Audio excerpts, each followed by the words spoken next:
Good morning all of you. अभी तक के क्लास में हम लोगों ने मेन एम्स ऑफ एजुकेशन इसी के बारे में डिस्कशन किया था और इसके भीतर हम लोगों ने दो तीन चीज़ों को देखा था बहुत बारीकी से कि जैसे इंडिविजुअल ऑब्जेक्टिव्स ऑफ एजुकेशन ये क्या है, इसके उद्देश्य क्या हैं, या सोशल ऑब्जेक्टिव्स ऑफ एजुकेशन, और साथ ही साथ हम लोगों ने नेशनल ऑब्जेक्टिव ऑफ एजुकेशन को भी देखा था। लेकिन आज से हज़ारों साल पहले हमारे देश में शिक्षा का उद्देश्य क्या रहा है और उस समय से लेके अब तक आज जो हम आधुनिक युग में जी रहे हैं, तो अब शिक्षा का उद्देश्य क्या है और जो भी प्राचीन भारत में शिक्षा का उद्देश्य हुआ करता था और उस समय से लेकर लगातार जो समय के साथ परिवर्तन होते गया शिक्षा के उद्देश्य में, हम लोग उसके ऊपर डिस्कस करेंगे। लेकिन उस डिस्कशन से पहले मैं एक रिक्वेस्ट करना चाहूँगा आप सबसे, वो चाहे आप बीएड फर्स्ट ईयर के हो या बीएड सेकंड ईयर के हो, डीएलएड फर्स्ट ईयर के हो या डीएलएड सेकंड ईयर के हो। मैटर ये नहीं कर रहा कि आप किस कोर्स में शामिल हैं, मैटर ये कर रहा है कि आपका नॉलेज क्या है, आपका नॉलेज कैपेसिटी क्या है। तो वो दिन पहले का था जब स्टूडेंट बीएड या डीएलएड के सर्टिफिकेट ले लेते थे और बहुत ही आसानी से उनको गवर्नमेंट नौकरी, गवर्नमेंट जॉब मिल जाता था।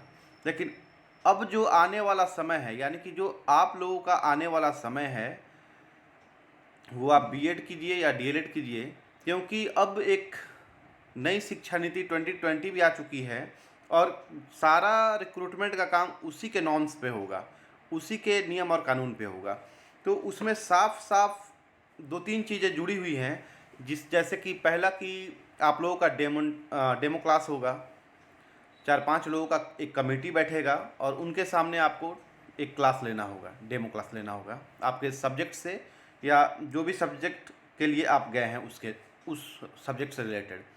सेकंड चीज़ है कि उसमें फिर डेमो क्लास के बाद आपका इंटरव्यू होगा और फिर वैसे ही जैसे कि एक कमेटी रहेगा 4-5 लोगों का या 7-8 लोगों का, और उस कमेटी के सामने, उस कमेटी के बोर्ड में आपका इंटरव्यू होगा। तो अगर हम मान लेते हैं कि ये हमारा कैपेसिटी है, नॉलेज का कैपेसिटी है, ये सर्कल हमारे नॉलेज का कैपेसिटी है,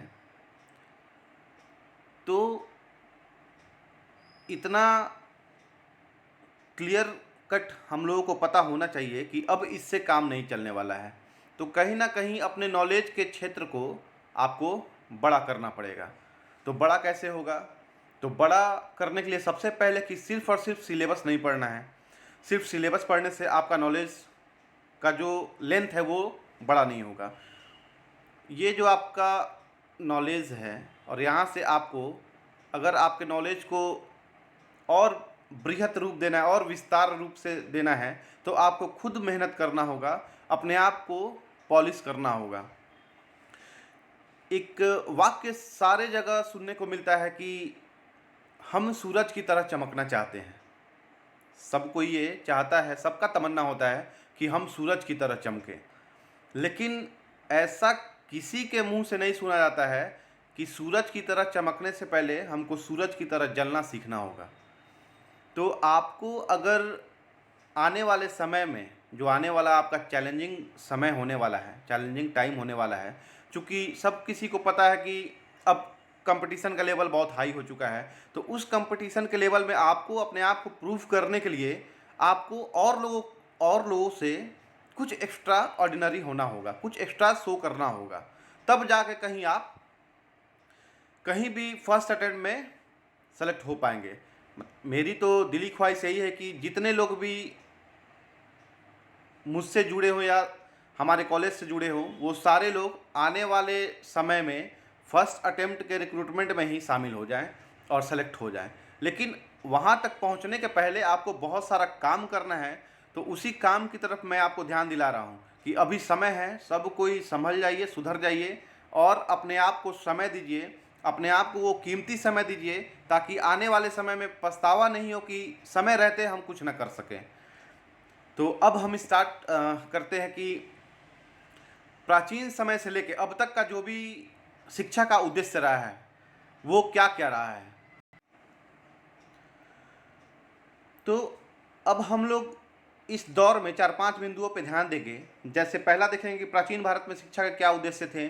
उसके बाद जब प्राचीन भारत यानी कि वैदिक काल के बाद जब भारत आगे बढ़ा तो बौद्ध काल का समय आया, तो उस दौरान शिक्षा का क्या उद्देश्य रहा। उसके बाद मध्यकाल में शिक्षा का क्या उद्देश्य रहा, और उसके बाद जब मध्यकाल समाप्त हुआ तो ब्रिटिश काल आया, भारत में ब्रिटिश राज की स्थापना हुई। उस समय शिक्षा का क्या उद्देश्य रहा, और आज हम जिस जीवन को जी रहे हैं यानी कि आज के आधुनिक युग में शिक्षा का क्या उद्देश्य है, इन सब बातों पे हम लोग बहुत शॉर्ट में लेकिन बहुत इम्पॉर्टेंट चर्चा करेंगे। तो स्टार्ट करते हैं हम लोग अपने क्लास को, जिसमें पहला टॉपिक आता है कि समय एवं स्थान से संबंधित शिक्षा के उद्देश्य, यानी कि objectives of education in relation to time and place. तो शिक्षा के उद्देश्य काल और स्थान के अनुसार परिवर्तित होते रहे हैं। शिक्षा का जो उद्देश्य है वो समय और स्थान से परिवर्तित होते रहा है शुरू से ही। विभिन्न कालों में विभिन्न देशों में शिक्षा के उद्देश्यों में परिवर्तन होता रहता है। प्राचीन काल में स्पार्टा की शिक्षा का उद्देश्य वीर हिष्ट-पुष्ट आज्ञाकारी अनुशासित सिपाही और देशभक्त नागरिक उत्पन्न करना था। यानी कि स्पार्टा में जो प्राचीन काल में शिक्षा का उद्देश्य था वो ये था कि जो भी बच्चे शिक्षा ग्रहण कर रहे हैं वो एक सिपाही के तौर पे आने वाले समय में अपने आप को स्थापित करें, क्योंकि उनकी विचारधारा थी कि प्रत्येक व्यक्ति अपने लिए नहीं बल्कि राष्ट्र के लिए पैदा हुआ है। तो वहाँ पे कॉन्सेप्ट ये था कि कोई भी बालक ऐसा है जो इस देश में पैदा हुआ है वो सबसे पहले अपने और अपने परिवार के लिए नहीं पैदा हुआ है, बल्कि वो अपने राष्ट्र पे समर्पित होने के लिए पैदा हुआ है। फिर हम आगे बढ़ते हैं कि एथेंस की विचारधारा स्पार्टा से भिन्न थी। अब हम एथेंस पे आते हैं कि एथेंस का जो विचारधारा था, जो कॉन्सेप्ट था, वो स्पार्टा के कॉन्सेप्ट से अलग था। तो एथेंस वासी व्यक्ति के व्यक्तित्व के पूर्ण विकास को महत्व देते थे। तो एथेंस में जो थे वो मानते थे कि व्यक्ति के व्यक्तित्व को ही पूर्ण विकास में लिया जाए। इसलिए उनकी शिक्षा का उद्देश्य, एथेंस वासियों का जो शिक्षा का उद्देश्य था वो था कि देशवासियों का राजनैतिक, बौद्धिक, नैतिक और सौंदर्यात्मक विकास करना। यानी कि इन 3-4 चीज़ों का विकास किया जाए तो उनके शिक्षा का उद्देश्य पूर्ण हो जाएगा। मध्य युग में शिक्षा पर धर्म का अत्यधिक प्रभाव होने के कारण शिक्षा के उद्देश्य धार्मिक थे। अब अगर उसके आगे हम बढ़ते हैं और मध्यकाल में आते हैं तो उस समय शिक्षा का जो उद्देश्य था वो धर्म से जुड़ गया। तो वहाँ पे धर्म को आगे लाने का काम किया जाने लगा और धर्म को प्रचार प्रसार करने का काम किया जाने लगा। आधुनिक युग में जहाँ प्रजातांत्रिक देशों में शिक्षा का उद्देश्य मानव की गरिमा को स्थापित करना और आदर्श नागरिकों का निर्माण करना रहा, वही साम्यवादी देशों में शिक्षा का उद्देश्य ऐसे नागरिकों का निर्माण करना रहा जो साम्यवादी आदर्शों के अनुरूप कार्य कर सके। भारत में भिन्न काल के संदर्भ में शिक्षा के उद्देश्य परिवर्तित होते रहे हैं।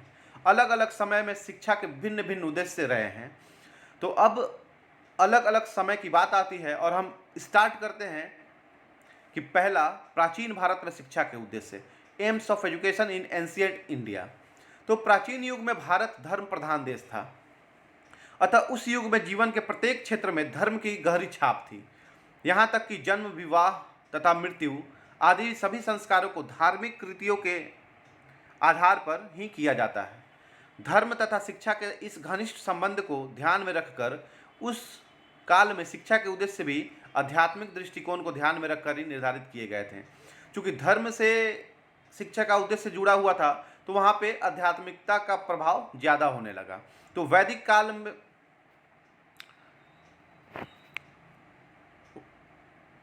वैदिक कालीन शिक्षा के प्रमुख उद्देश्य निम्नलिखित थे। तो वैदिक काल में शिक्षा का उद्देश्य कौन कौन सा था उसको हम लोग एक बार शॉर्ट में देख लेंगे। तो पहला उद्देश्य था वैदिक काल में शिक्षा का कि ईश्वर भक्ति तथा धार्मिक भावना। बच्चों में शिक्षा देने के बाद ये मानने जाना लगा कि उनके भीतर ईश्वर भक्ति और धार्मिकता की भावना उत्पन्न हो। सेकंड है कि पवित्रता तथा जीवन की सद्भावना, उनके भीतर पवित्रता आए, उनके मन मस्तिष्क में पवित्रता आए, मतलब कि किसी भी तरीके का द्वेष, कलह या निगेटिविटी नहीं आए और जीवन में वो सद्भावना के साथ जिए, सबको अपने में शामिल करके चलें, सबों को एक साथ मिलकर और मिलाकर आगे बढ़ें। थर्ड है बुद्धि का परिष्कार एवं बौद्धिक विकास। उस समय शिक्षा का उद्देश्य बौद्धिक विकास से भी जुड़ा हुआ था कि कहीं ना कहीं जाकर बच्चों का बौद्धिक विकास हो। फिर फोर्थ है विद्या और बुद्धि का समन्वय। तो जो विद्या और बुद्धि है उसके उन दोनों के बीच में कोऑर्डिनेशन बनाने का उद्देश्य रहता था उस समय के शिक्षा के उद्देश्य में। फिफ्थ है ज्ञान और कर्म का समन्वय। फिर ज्ञान, जो भी आपका ज्ञान है और जो भी आप कार्य कर रहे हैं, जो भी कर्म कर रहे हैं, उन दोनों के बीच में कोऑर्डिनेशन बनाने का उद्देश्य रहता था। सिक्स्थ है कि आचार शिक्षा व चरित्र निर्माण। साथ ही साथ एक पॉजिटिव एजुकेशन और चरित्र का निर्माण, कैरेक्टर वाइज भी बच्चों को अच्छा चरित्रवान बनाया जाए, अच्छा गुणवान बनाया जाए, उसके ऊपर ध्यान दिया जाता था। किस समय? वैदिक काल के शिक्षा के समय। उसके बाद है सेवेंथ अध्यात्मवाद और भौतिकवाद का समन्वय। फिर उसी कोऑर्डिनेशन की बात की जा रही है कि अध्यात्म और भौतिकता को कोऑर्डिनेट करके रखा जाए ताकि जो जीवन का पहिया है वो अच्छे से घूम सके। 8 है व्यक्तित्व का विकास। व्यक्तित्व के विकास का भी बात किया गया है कब? वैदिक काल के शिक्षा के समय में। उसके बाद है कि सब कुछ होने के बाद सामाजिक कुशलता का भी विकास होना चाहिए। तो शिक्षा का उद्देश्य वैदिक काल में ये भी रहा है कि बच्चों के बीच में सामाजिकता की भावना उत्पन्न हो, बच्चे समाज में मिलजुल कर रहना सीखे, बच्चे समाज में एडजस्ट होने का नेचर बनाएं ताकि सामाजिक कुशलता उनके भीतर बढ़ सके। 10th है राष्ट्रीय संस्कृति का संरक्षण एवं प्रसार। यहाँ पे राष्ट्रीय संस्कृति जो हमारे देश का जो भी संस्कृति है, जो भी कल्चर है, उसका संरक्षण, यानी कि उस संस्कृति को किसी बाहरी तथ्य से किसी भी तरीके से प्रभावित नहीं किया जा सके, और साथ ही साथ जो संस्कृति हमारा है उसका हम ज़्यादा से ज़्यादा प्रचार प्रसार कर सके, ज़्यादा से ज़्यादा दूसरों को बता सके उसका पॉजिटिव थिंग क्या है, उस संस्कृति का लाभ क्या है, उस संस्कृति का फ़ायदा क्या है, इन सब बातों को बताया जा सके। फिर है 11th नंबर पारिवारिक और सामाजिक भावना का पोषण। चूँकि बालक परिवार और समाज में ही जन्म से लेकर मृत्यु तक अपना सारा कार्य पूरा करता है, तो कहीं ना कहीं बालक के भीतर सामाजिक और पारिवारिक जो कोऑर्डिनेशन है वो होना चाहिए। उसके बाद है समानता का पोषण, इक्वालिटी की बात की गई है। ये वैदिक काल में भी किया गया है कि इक्वल होना चाहिए सभी के लिए शिक्षा। 13 है शारीरिक, मानसिक, चारित्रिक व आध्यात्मिक विकास। अब जो वैदिक काल में लास्ट उद्देश्य रखा गया है उसको रखा गया है कि कहीं ना कहीं शारीरिक विकास हो बच्चों का, उसके बाद हो शिक्षा अगर ग्रहण कर रहे हैं बच्चे तो उस समय मानसिक विकास भी हो उनका, उसके बाद अगर शारीरिक और मानसिक विकास हो रहा है तो उनका चरित्र का भी निर्माण हो, चरित्र का भी विकास हो, और साथ ही साथ चूँकि सारा चीज़ धर्म के ऊपर रिलेटेड है तो आपका आध्यात्मिक विकास भी कहीं ना कहीं हो। तो इस तरीके से हम लोगों ने पहला जो टॉपिक है वो है प्राचीन भारत में शिक्षा का उद्देश्य, यानी कि AIIMS of education in ancient India, और इसके भीतर वैदिक काल को हम लोगों ने पहला देखा। तो वैदिक काल समाप्त हुआ और सेकेंड क्लास में हम लोग स्टार्ट करेंगे कि बौद्धकालीन शिक्षा के उद्देश्य, यानी कि AIIMS of Buddhist education. Thank you.